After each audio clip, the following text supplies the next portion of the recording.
Okay. Do you want to let me know when you feel like everyone's going to hang out?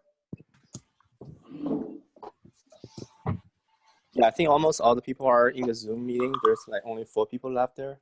Sorry, 3 people left there. So let me tell them.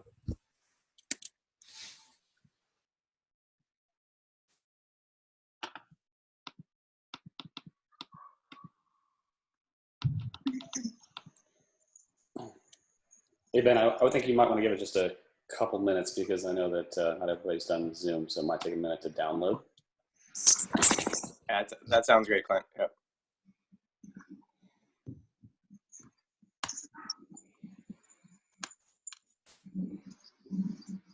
Chris A., I'm not sure if you're on the call. Yeah, do you hear me? Yeah. You might want to just kill the your link, which has both the Zoom as well as the video call. Yeah, you might want to just the video call part of it. Yeah, I tried to fix that and sent a note out to the mailing list. Okay, cool. Is anyone taking meeting minutes, by the way? If not, I could do that. Oh, that's great. Thanks, Chris. Here, I'll post a link and we could all kind of collaborate. 1 second. Cool. Thanks. Thank you.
Okay, so we'll give it just 1 more minute, I think, and then we'll get going. First one, a little slow.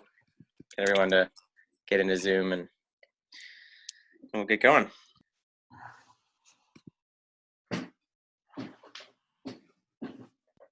Okay.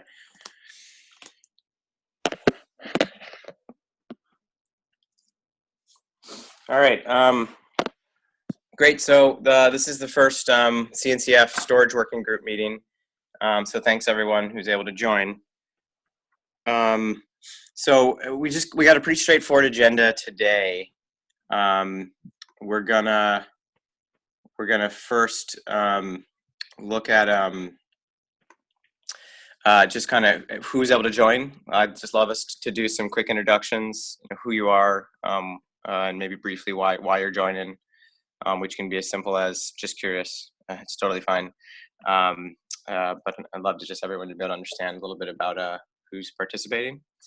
And then we're going to hear from Attendee about the work that's been going on to introduce a container storage interface. So they got a presentation that they're going to walk through. And then we can, I think we'll use a majority of the time both for doing that presentation and then just discussion around that. And then I'd like to save at least a handful of minutes at the end just to collect topics for future meetings, things folks would like to talk about. All right, so I'm actually almost a Zoom noob myself. Is there a good way to kind of go through people, or is it best to just have people speak up? There's a participants button at the bottom of the screen. You click that to see the names if you want. Got it. Okay. Okay. So I can call people out. Want to do that? Why don't I start with you, Mike? Mike from Docker. Yeah. Hey, Mike Gelser from Docker. Yeah. So I'm just interested in. I would say generally Docker is interested in this specification. We're not sure yet whether we want to implement it in Docker or Moby, which is our open source upstream. But we have general Docker interest. Awesome. Thanks, Mike. Saad? Hey guys, my name is Saad. I'm a software engineer at Google. I work on the Kubernetes storage stack, and I'm here with Michael. Michael, do you want to introduce yourself? Hi, I'm Mike Rubin. I also work on the Kubernetes storage stack here at Google. Thanks, Saad, Mike. Good to see you guys. Adam? Yeah, I'm Adam Litke. I work at Red Hat. I'm working on virtualization, and we're looking at providing storage for virtual machines through Kubernetes and things like snapshots and all of the storage operations. Great. Clint? Oh, Clint, you're muted. Thank you, Ben. Clint Kitson with LEMC. We focus on a lot of the storage aspects of a lot of the major container platforms, so we're definitely a touch more interested than not. So we also have Steve Wong out there as well. Steve, do you want to do an introduction for yourself? Yeah, I'm Steve Wong. I'm also with the code open source team at the LEMC, and I've been working as a developer on storage integration with Mesos and Kubernetes for the past couple of years. Awesome. Thanks, guys. Alan Samuels? I'm Alan Samuels, and I'm at Western Digital these days and interested in storage, distributed storage. That's what I get paid to do, is to be interested in that stuff. Okay, great. All right. Ardalan? Yeah, hi, I'm Ardalan Kangarlu. I work at NetApp, and I've been involved with our NetApp Docker Volume plugin and Kubernetes integrations. Great. Julian? Hey, Julian. Hi, Julian Yortsoy. I'm the PM of the Diego Persistence Project in Cloud Foundry. And we're very actively interested in this spec and looking to incorporate it into Cloud Foundry alongside the existing Docker plugin mechanism we have today. Okay, great. Okay, Yin? Hi, I work in Huawei. I work on the storage plugin. I work with Steven and Philip in the OpenSDS project. Also try to integrate this container orchestration with our storage and even generic storage plugins. Okay, great. Steven Tan?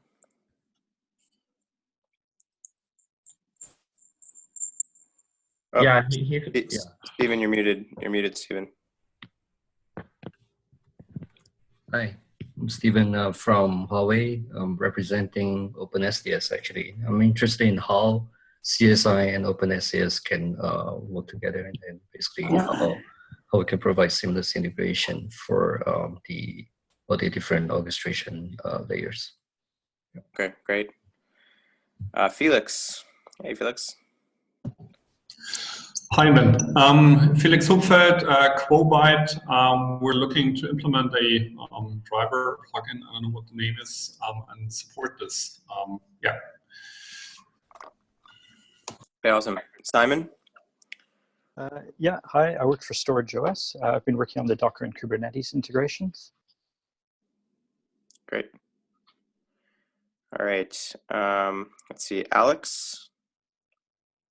Hi, I work with Storage OS too. I'm interested in the in this new CSI spec. Great. Mohammed? Oh, Mohammed, you're muted. Hey, I'm Mohammed from IBM. We started the Cloud Foundry persistence work and now working on adding IBM storage for Kubernetes and Docker. Interested in participating and promoting CSI. Great. Okay, Tahir? Hi, I'm Tahir from Pure Storage. I represent a storage vendor. We have a Flex Volume and a Docker Volume plugin driver.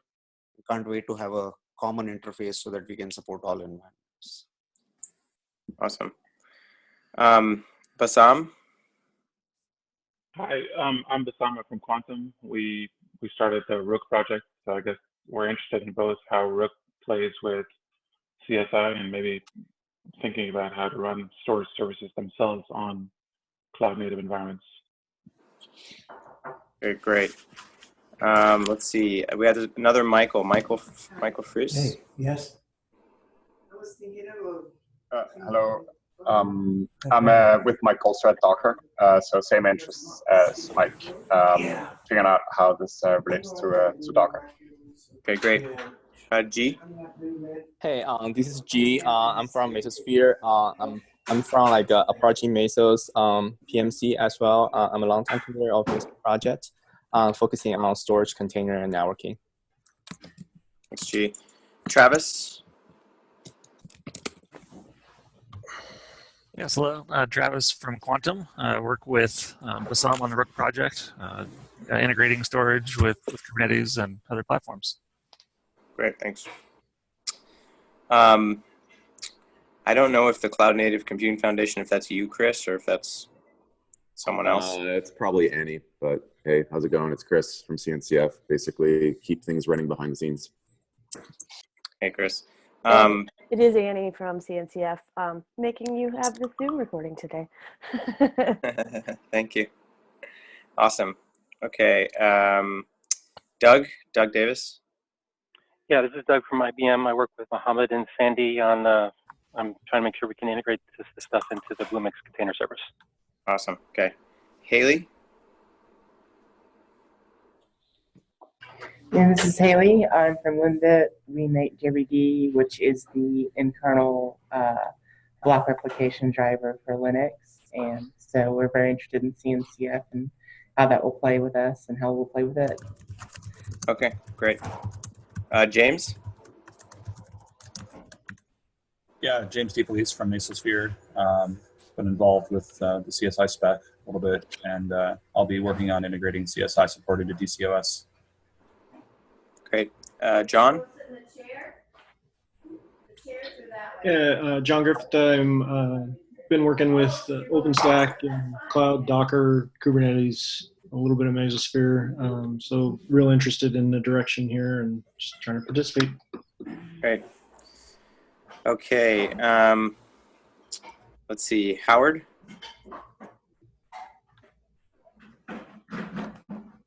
Howard Huang from Huawei. I'm working with students in OpenSDS community. Great, okay. Sandy?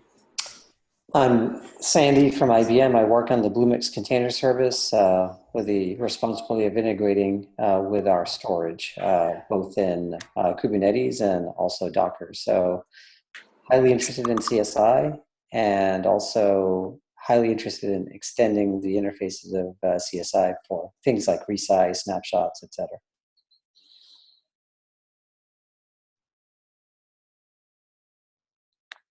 Thanks.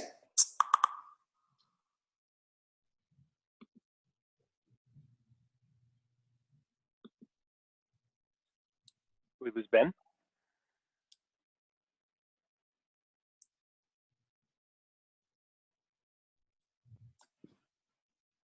Looks like you muted yourself, Ben.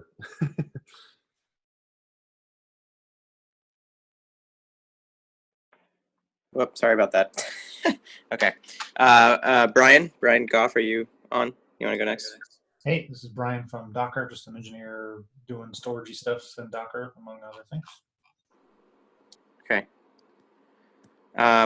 Sorry, who haven't I done now? Dan Kahn is here from Cloud Native Computing Foundation as well. Hey, Dan. From Red Hat. Oh, sorry. Go ahead. Orit from Iguazia. We have a cloud data platform. We are looking into integrating through storage plugins to a common one.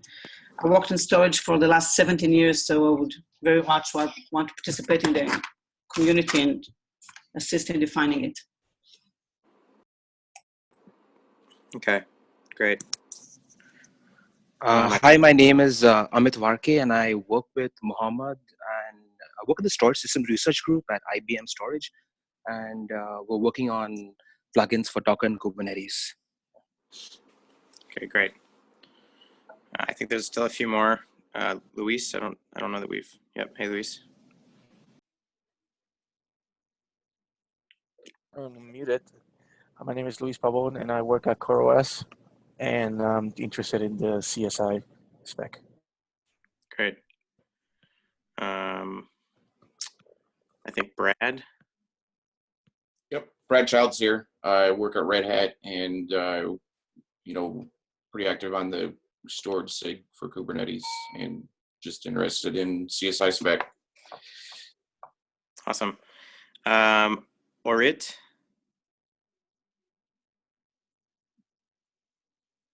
All right.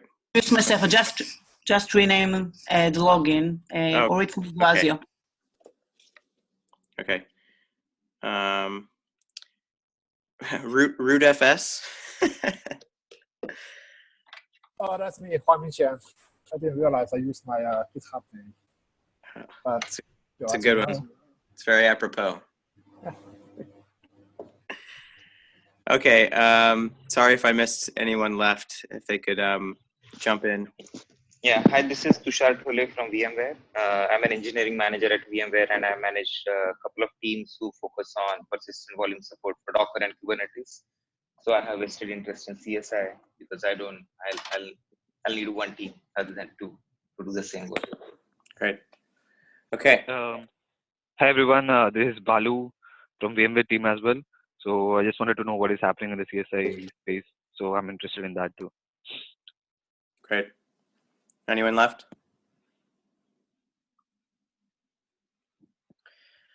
Okay, awesome. It's a fantastic group.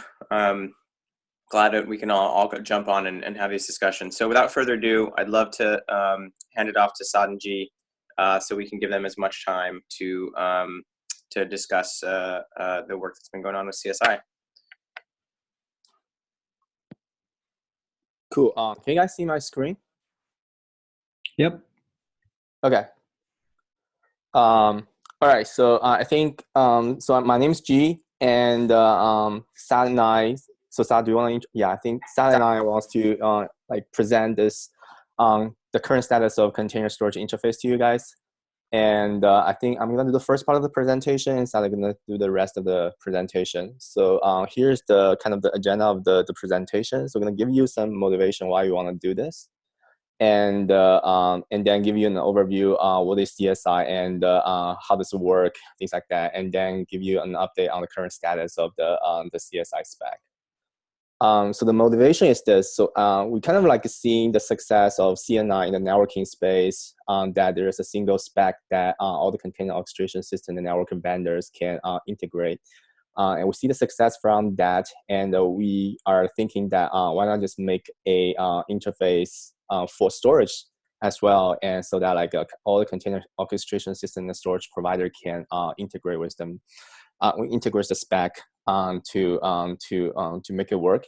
And I think the goal is trying to say with this spec, container orchestration system like Kubernetes, Docker, Mesos, Cloud Foundry can integrate any third-party storage vendors, storage systems without having to do any in-tree. For example, Kubernetes right now use the in-tree model for their volume plugins, and that's kind of painful. And storage providers with this interface can they don't need to write multiple plugins for different container orchestration systems. They can just write one plugin that works for all the COs. So that's kind of the motivation. So giving you an overview of what is kind of CSI and what's the interface. So basically, a storage provider SP implement two plugins. So each plugin inside CSI is a gRPC service. These the two plugins are node plugins and then controller plugins. So the reason we need to separate these two plugins is because there is some functionality from the storage provider has to be run on the node where the volume will be used. But the rest of the functionality, you can run that anywhere. So we want to separate these two plugins so that we can allow different deployment, and you can see later in the discussion, in the presentation.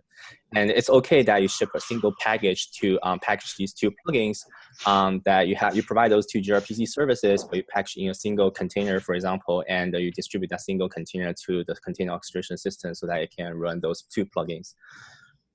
So the container orchestration system will interact the plugins provided by the storage vendor to do things like dynamic provisioning and deprovisioning the volume, attaching, detaching a volume from a node, and mounting and unmounting. So that's the kind of scope we define for now for 1.0. So some other functionality like snapshotting we can discuss later on after 1.0. So we envision like a multiple architecture to deploy the storage plugins and how CO will interact the storage plugins. So that's one potential architecture that people might use. Since you have two plugins, controller plugins run on the master node. For example, the controller, for example, in Mesos world, it's the master host, or anywhere in the cluster that the container orchestration system can talk to the controller plugin using gRPC. And then you also deploy the node plugin on every single node where you want to use the volume, and you ship these two plugins as separate containers, and the CO will manage those containers on different hosts and talk to them when appropriate. So that's one of the architecture. Oh, by the way, feel free to interrupt me if you have any questions. So that's one potential architecture. You have two plugins separately, controller plugin and node plugin on the node. And this is a different architecture that potentially we can do. So basically this is like a headless design. Basically you don't have a controller in the middle in the centralized component. You deploy all the controller plugin and node plugin to every single node in the cluster, and the CO on every single node when there's a need to provision a volume or create a volume or mount a volume. It will try to call controller plugin gRPC services and then talk to node plugins as well to properly set up the volume. So that's a different architecture than the first architecture. The other way is, like as I mentioned earlier, like these two plugins can be packaged into a single container, and the CO can talk to that single container through gRPC. That single container providing two different services. One is a controller service, and the other one is a node service. Any questions so far? All right, so the goal in 1.0 for CSI is we want to allow people to build a one CSI compliant plugin that just works across all container orchestration systems. So for example, a storage vendor built one plugin that works for Kubernetes, works for Docker, works for Mesos, works for Cloud Foundry.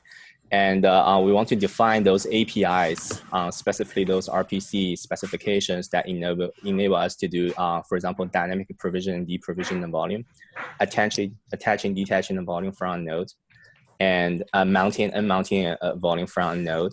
And we want to support both, not just like mountable volumes, and also we want to support raw block access to the volumes. And also another kind of the goal is like we want to support local storage, for example, things like LVM device mapper that it's not very tied to like external storage. You can also use that for like local storage as well. And we want to define some recommendations to like, for example, how the CO will supervise a plugin, and what are the requirements to deploy those plugins. Like for example, do you need a mount namespace, and do you need some special capabilities to deploy the plugin. There are some non-goals in 1.0. Specifically, we don't want to dictate the lifecycle management of a plugin. So it's up to the CO to decide how to deploy, install, upgrade, install, monitor, and respond those plugins when there's a failure. And these are totally out of band of CSI. It's up to the CO to decide how to do that. We don't want to dictate we don't want to introduce the first class of like storage class or grade of storage initially.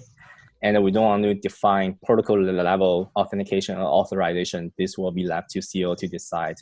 And we don't want to dictate packaging of a plugin. It can be packaged as a container, or if you don't want to do that, you can using systemd to launch those services, manage those services, or use RPM to package those plugins. So it's totally fine. So we don't want to dictate that. And also we don't want to dictate whether it's POSIX compliance or not, because this is because like many of the systems are not actually POSIX compliant. So we don't want to dictate that. All right, so that's pretty much kind of the overview. And Sad will go into the details of all these interfaces. All right, thanks, G. So yeah, I'm going to go over the interface itself and what's next. G, could you mute yourself? Yes. Thank you. What's next? Somebody is giving me echo. Let's see who that is. Okay, I think I'm okay now. So let's get started. As G said, we separated the interfaces into three distinct services: the controller service, the node service, and the identity service. In reality, these three services can be packaged into a single container or a single endpoint, but they need to be able to be, the controller must be accessible from anywhere within the cluster. The node service must have an instance that is running on every single node and will always be called from the node. And the identity service is something that should be exposed by both. Next slide, please. Wait a minute. I don't know. Can you share your screen actually? Presenting? Okay. Okay, I can present mine if. Yeah. Hang on.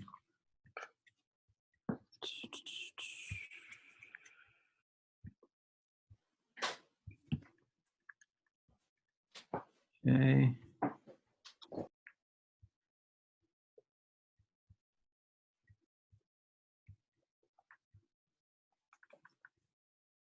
Can you see my screen? Yes. Okay.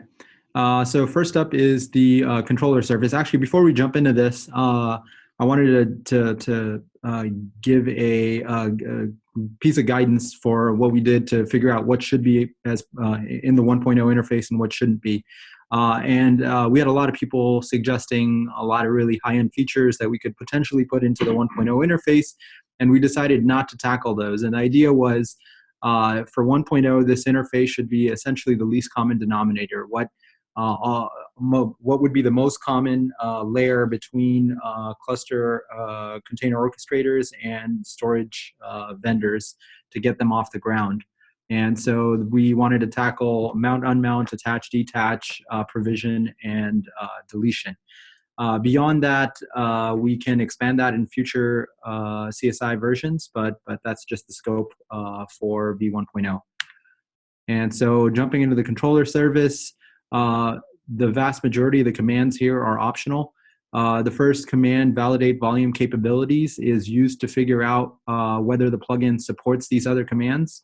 So when you call it, it can return whether it supports create volume, delete volume, controller publish, unpublish, and the rest of these commands.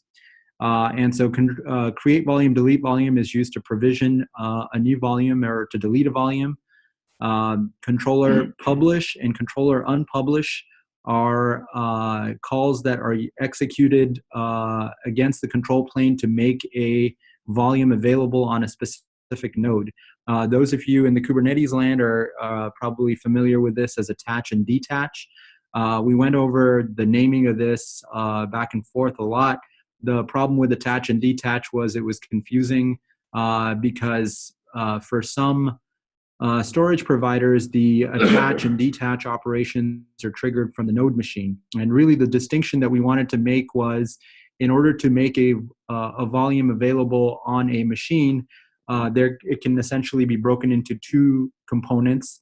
A component that can be executed from anywhere on the cluster, the controller publish, and then the component that is executed on the node machine, the final steps required to actually mount the volume into a known location on the machine. And so we basically called that process publish, and we have two versions of it. One is controller publish and the other is node publish, which you'll see on the next slide.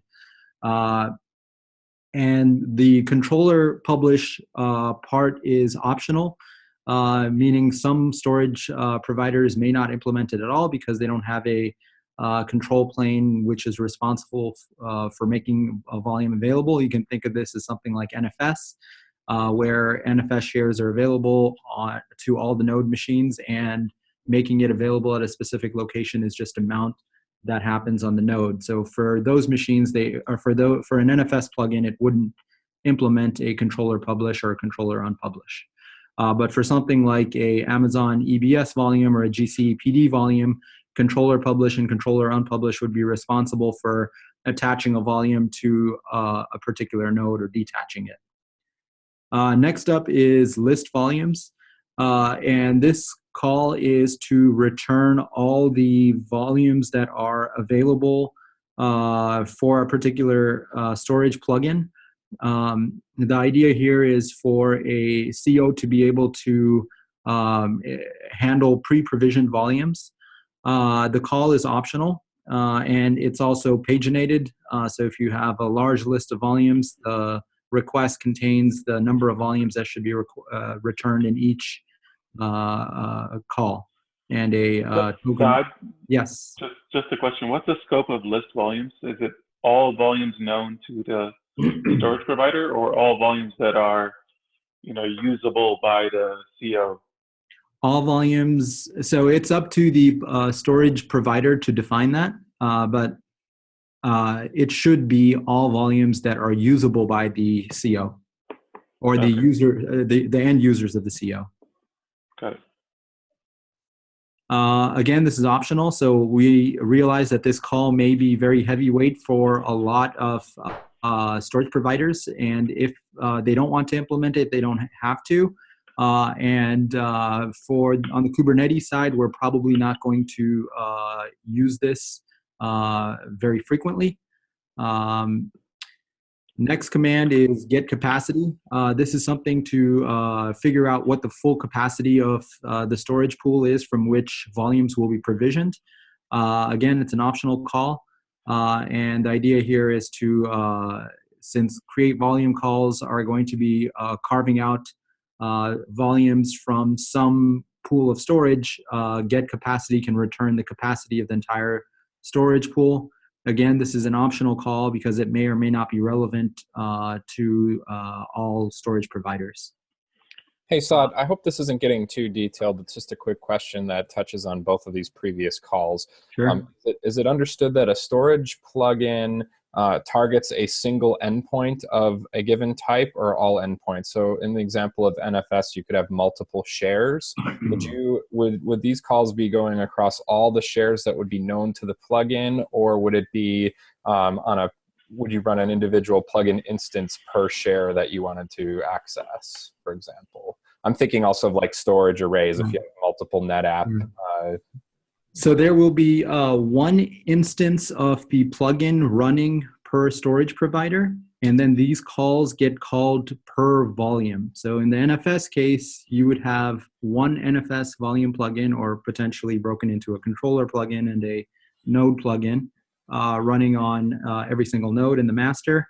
And then when the CO wants to make a volume, an NFS volume available, a particular instance of an NFS volume available, then it's going to call, for example, controller publish volume, referencing a particular NFS share, and say, please make that available. Is it fair to say that a plugin is a type of technology, and like these volumes are then like the instance of when you're deploying that technology reach some storage that's been provisioned? Yes. Did everyone hear that? Nobody heard that. So I think the plugin as a type of technology, and a volume as an instance of applying that technology to reach a piece of provisioned storage. Okay, so in a lot of these calls, we'll actually have to target a specific, there may need to be a parameter that targets a specific share or a specific cluster or a specific whatever in order to drill down if there are multiple of those attached for a given type. Exactly. Okay, makes sense. Thanks. My understanding was that, if you wanted to run multiple plugins, that if you had multiple instances of a particular plugin type, for some technology, like that would be kind of plugin specific. I don't think the spec actually calls out you're only allowed to have a single instance of a plugin type for a specific technology. That's my understanding. Right. It doesn't explicitly specify, but that's the general model that we had in our heads when we were writing this out. Understood. Any other questions before I move on? Yeah, Saad, can you talk a little about kind of idempotency of these calls, or what the expectations are on the CO? Yeah. CO side. We defined idempotency per call, and I'll point you at the spec at the end of the presentation. So for example, create volume, delete volume are expected to be idempotent. We try to achieve this by passing in a parameter which is a unique ID, or we call it a volume name. It's a little bit overloaded, but the idea is that if you call create volume with the same name twice, the first call ends up with a network timeout. The CO calls it again. The storage provider should be able to not provision a new volume, but recognize that the volume ID is the same and provision the same volume under the covers. Again, we leave that behavior optional to the CO if they, or to the storage provider. If they're unable to, for whatever reason, provide idempotency, then they can choose to provision a new volume on every call, and with the caveat that you may potentially end up with unused volumes. Are you expecting that the storage provider will have some state to handle idempotency? It's totally up to you as the storage provider implementer to figure that out. We were very, very careful here to give freedoms to the storage provider to make things as complex or as simple as they need. One of the big sort of thrusts of CSI is very much a framework for functionality and trying to not be opinionated about the implementation. Right. Got it. And just on the CO side, is the kind of the assumption about reconciliation is just that it's a timeout based, and we'll try to call create volume again and again and again until some until some number of retries. Yes, and in fact, I don't cover error codes in this presentation, but if you look in the spec, we have error codes, which are a way for the storage provider to suggest the expected behavior or recovery behavior on any error case, whether they should retry or not. So there is a mechanism in the spec for a storage provider to say, this call failed, but please don't try again. Or try again with exponential backoff. Great, thank you. Is there any vision or thought as to what the cardinality is between controller services and container orchestrators? What I'm thinking of is if you had something like a federation of 2 instances of Kubernetes, or one of Kubernetes, one of Mesos, would you ever have one controller service talking to both simultaneously, or would you deploy 2 controller services? So this goes back to what Michael was mentioning, where we try not to dictate the packaging as much as possible. We try to limit ourselves to the interface. So we left it open to say that as far as we are concerned, the service is exposed as a Unix domain socket.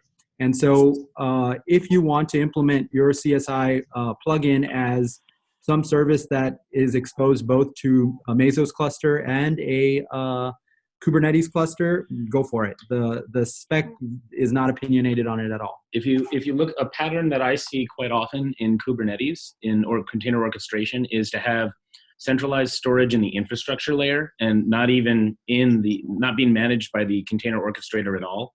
And often this will get shared between VM services and container services.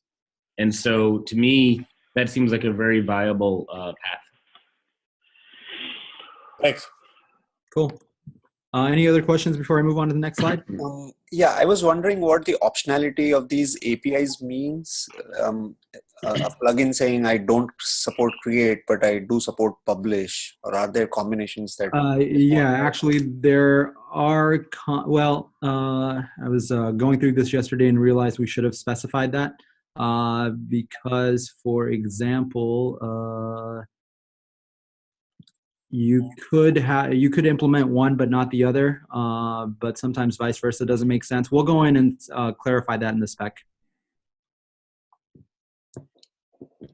Hey, said one other question. There's some Linux specific stuff in the spec. Stuff about like capsys admin and Linux namespaces and C groups. But fundamentally, this spec seems to me to be pretty OS agnostic. Like this could be implemented on Windows. And I'm just wondering.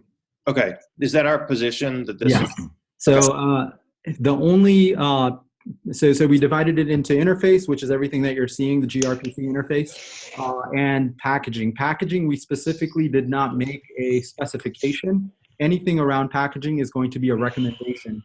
So whether it's going to be a Docker container or how you execute that Docker container, all these will be recommendations or examples on how you can run on various systems. The idea with the spec is to make it as generic as possible. Michael had a good way of putting it. It's like the various layers in networking, where the HTTP layer doesn't really care what's going on underneath the covers. And so we want to make sure that the CSI spec is essentially defining just the interface and nothing below it, and therefore we leave the packaging pretty flexible. So one thing is that Go ahead, sorry. there's no Unix domain sockets on Windows. The communication mechanism on Windows is named pipe. That's what used for gRPC by Docker, for example. So one thing is, I think I'll be the first to admit that we are not Windows experts. At least, I don't think Saad is a Windows expert. I think that's fair to say. Yep. I don't know G's expertise in this manner. So if there is some gaping Windows hole, that is definitely something that we should understand and make sure that we're not closing any doors there. Is that fair to say, G? Yeah, I think that's fair. And if you have any suggestions to the spec, feel free to open a PR and create any issues so that we can get those fixed. Yeah, I mean, lastly, I would love it if the Amiga was supported, but I mean, I think we should definitely make sure that we are keeping relevant ecosystems prioritized. You mentioned a lot of things are optional and item potency is up to the plugin. Is there a way for the client to discover all these things? Yes, so the first call, validate volume capabilities, basically returns a list of what is and is not supported by the plugin. I think you about the last call, Saad, right? The controller. I'm sorry? It's the last call on the list, the controller get capabilities. Oh, yes, I'm sorry. Yeah, that's absolutely right. Controller get capabilities is used to get the capabilities, figure out which commands are supported by the volume plugin. The first call, validate volume capabilities, is used for the pre-provisioning case. So if you have volumes that did not go through the create volume flow, and you have volumes that were created beforehand out of band, validate volume capabilities is a mechanism to verify whether that particular volume is going to be supported, is okay to consume in the way that the user intends to use it. So for example, if I have a pre-provisioned NFS volume and I want to figure out whether the user says they want to use an NFS volume as a block device. As far as the CO is concerned, that's fine. We're going to call through to the storage provider to say validate volume capabilities. We're going to call the NFS volume plugin and we're going to say the user intends to use this as a block device. Is that okay? NFS cannot be used as a block device, so it's going to reject the call, and that's an indication to the CO that this is an invalid request by the user. So the idea with validate volume capabilities is that it's basically to handle pre-provisioned volumes. Thanks for the clarification. Sorry about that. All right, we're going to move on to node service. This is a lot simpler, a lot fewer calls. These are RPCs that will be called on the node machines themselves. So node publish volume and node unpublished volume are the counterparts to controller publish volume and controller unpublished volume. For the most part, these are responsible for making the volume available at a target path. Whether that means mounting a device or mounting a share or whatever that means for a particular volume plugin, you can do that here. The second call here, probe node, is used by the CO to verify that all the dependencies that a volume plugin has are available. So the idea here is that after a volume plugin is deployed onto a system, there are, the storage plugin is running on all the nodes, for example, but do these nodes have all the requisite bits that are required in order to run this storage plugin? And so in order to figure this out, what the CO will do is call probe node against the volume plugin on each node. And this call, the storage provider can do whatever they want to verify whether the bits, the binaries, kernel modules, etc., are actually available on that machine. And if they fail, then that is an indication to the CO that this volume plugin is unavailable to their end users. If it succeeds, then the CO can go ahead and start scheduling workloads for that particular storage type.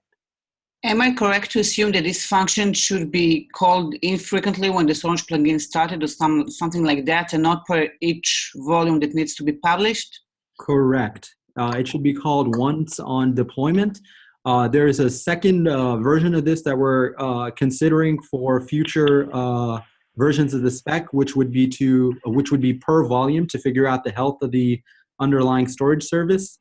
And the idea there would be to it would be called more frequently throughout and figure out if the underlying volume or the underlying storage becomes unavailable for any reason, the disk is corrupt, anything like that, and let the storage system know. That call is not part of the v1.0 spec. We're hoping to implement that in the future. Hey, Todd, just one question. Have you considered the case where, depending on the results of probe, you might publish different kinds of volumes?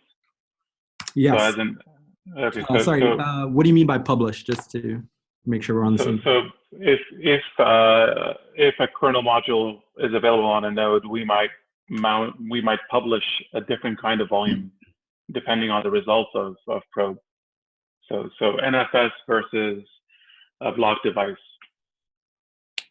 So the way that we imagine probe to be used is that we call it per plugin, and if for any reason it reports an error, that is an indication that that particular plugin is not ready, that the CO should not schedule any workloads that depend on it. That's an interesting idea. I think the intent was that this was a verification step, but yeah, I think your question is more of, is this a decision tree step? Where that's right. I don't know if we considered that when you put in the steps. I'm thinking of cases where, like even at the controller service level, before publishing a volume, the actual capabilities of a given node might influence which kind of volume gets published. I would expect, speaking from the Cloud Foundry perspective, it's much more likely to affect where workloads get placed. It would be really, for us anybody, kind of weird to have the orchestration layer just pick some random storage type. Usually the workload's going to have some opinion about what the storage type is, and we're going to try to find a node that can satisfy that. That feels like kind of like a later version of functionality, considering like where we're at today and putting all this together. But it does seem like a neat idea. It sounds like something that I think we can close the door on, but it also seems like not something we need to recommend right now. Why don't I don't know how you get gathering feedback, but why don't I write out a scenario for this? It's especially interesting in cases where the actual, like take, GKE or others, where the actual OS is very constrained in terms of what kernel module drivers are available, that it might influence the publishing decision upstream at the controller level, depending on what's available on the node. Okay, yeah, we could take that conversation. I'm just curious if you guys thought through this. Thanks. Cool. So how many more slides do you have? I've got one more slide. Let's say 2 more slides. Okay, perfect. Let's try and get those, and then I'd like to leave just a minute or two at the end to collect other topics. Thanks, Okay. Todd. I'll speed through this. Last command over here is node get capabilities, which is the counterpart to the controller get capabilities. The idea here is if there are any optional calls, this is a mechanism by which the CO can use it to discover those. With a spec as defined so far, on the node side of things, there are no optional calls. Probe node, node publish, and unpublish are all required. So essentially, this is a no op for the time being. Next up is the identity service. These are calls that must be implemented by both the node plugin as well as the controller plugin. The first call here is get supported versions. This is just a dumb call that says these are all the versions of the CSI spec that a particular volume plugin understands and supports, so that if a client speaks, the CO can use this to verify that the version that it intends to talk to the plugin is supported. Next up is get plugin info, and this is a mechanism to get the plugin version information, plugin name, and any optional manifest information about that particular instance of the plugin. We're going to skip over the life cycles and jump to our last slide over here, which is what the current status is. We have a repository where the spec is currently hosted. We have a working group with a link there. You can feel free to join that. And we are planning to hold regular monthly syncs that are going to be sent out to that Google group. CO integrations are being tracked in those issues at the bottom. So the next steps for us, so for Q2, the plan was to have a draft of the spec published, which is now published. And then for Q3, the plan is for us to go back to our respective communities, Kubernetes, Mesos, Cloud Foundry, and Docker, and think about what a prototype implementation would look like, and then use that to revise the implementation of the spec. And once we all have something along the lines of a working prototype, not all of us, at least two of the COs have a working prototype, then we can move the CSI spec towards 1.0. And that is all that I have. Any questions? Thanks, Attendee. Let's take a couple last quick questions, and then we'll leave 2 minutes or one to just collect some future topics. This is funny. I just wonder, do you have like a polling service for issues like it creates a volume and volume may not be immediately coming back? There's no synchronous coming back. There's no asynchronous call to notify the volume is ready. But do you have a follow-up like a polling service to poll if the volume is available? But sometimes when you delete the volume and create a volume, it takes a longer time, especially if you have snapshots on it. That could cause gRPC timeouts. If you have like a polling call, that's going to eliminate a lot of complexities. So is your question whether the calls are able to be executed asynchronously? Oh, I just got a follow-up polling status, like describe the volume and get the status. No, status is just a binary, it's true and false. The way that we've spec'd it out, we expect these calls to be blocking and only return when the operation is successfully completed, but at the same time be idempotent, so that if there is an interruption due to network issues or some other reason, the recovery path for the CO is simply to retry. And of course, on the CO implementation side, you can implement concurrency, which is what we're going to do on the Kubernetes side. But as far as these API calls are concerned, they are going to be blocking and return only when the request is completed. But how about the request is extended long, like it release a volume takes a longer time than expected, and gRPC time loss. So then this sounds like a good topic for a future conversation. The blocking model is simple and easy to implement, but it's been repeatedly proven to be insufficient in the operational environment.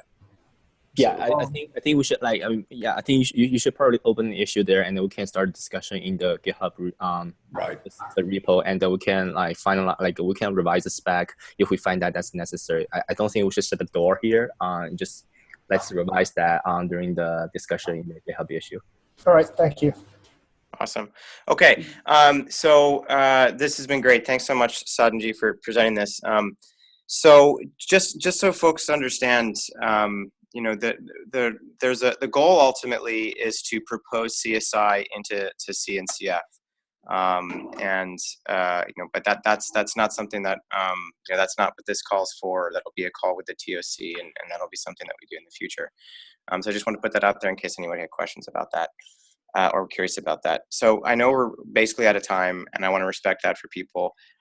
If folks would like to really quick just brainstorm, if there's things they'd love to be discussing with respect to storage and cloud native, if folks want to throw things out right now, they can. Alternatively, if you can fill in the doc that Chris started. Chris, if we can add just a little section for brainstorming future topics, and if folks can just go add topics there, then I can reach out to you afterwards and we can discuss them. Awesome. And I think next meeting is in 2 weeks. Okay. So yeah, I'll just be respectful of everyone's time. Please toss some topics in there, and then we'll go from there. Cool. Thank you. All right. Thanks so much, everybody. Great work, everyone. Thank you. Great. Thanks. Thanks. Bye-bye.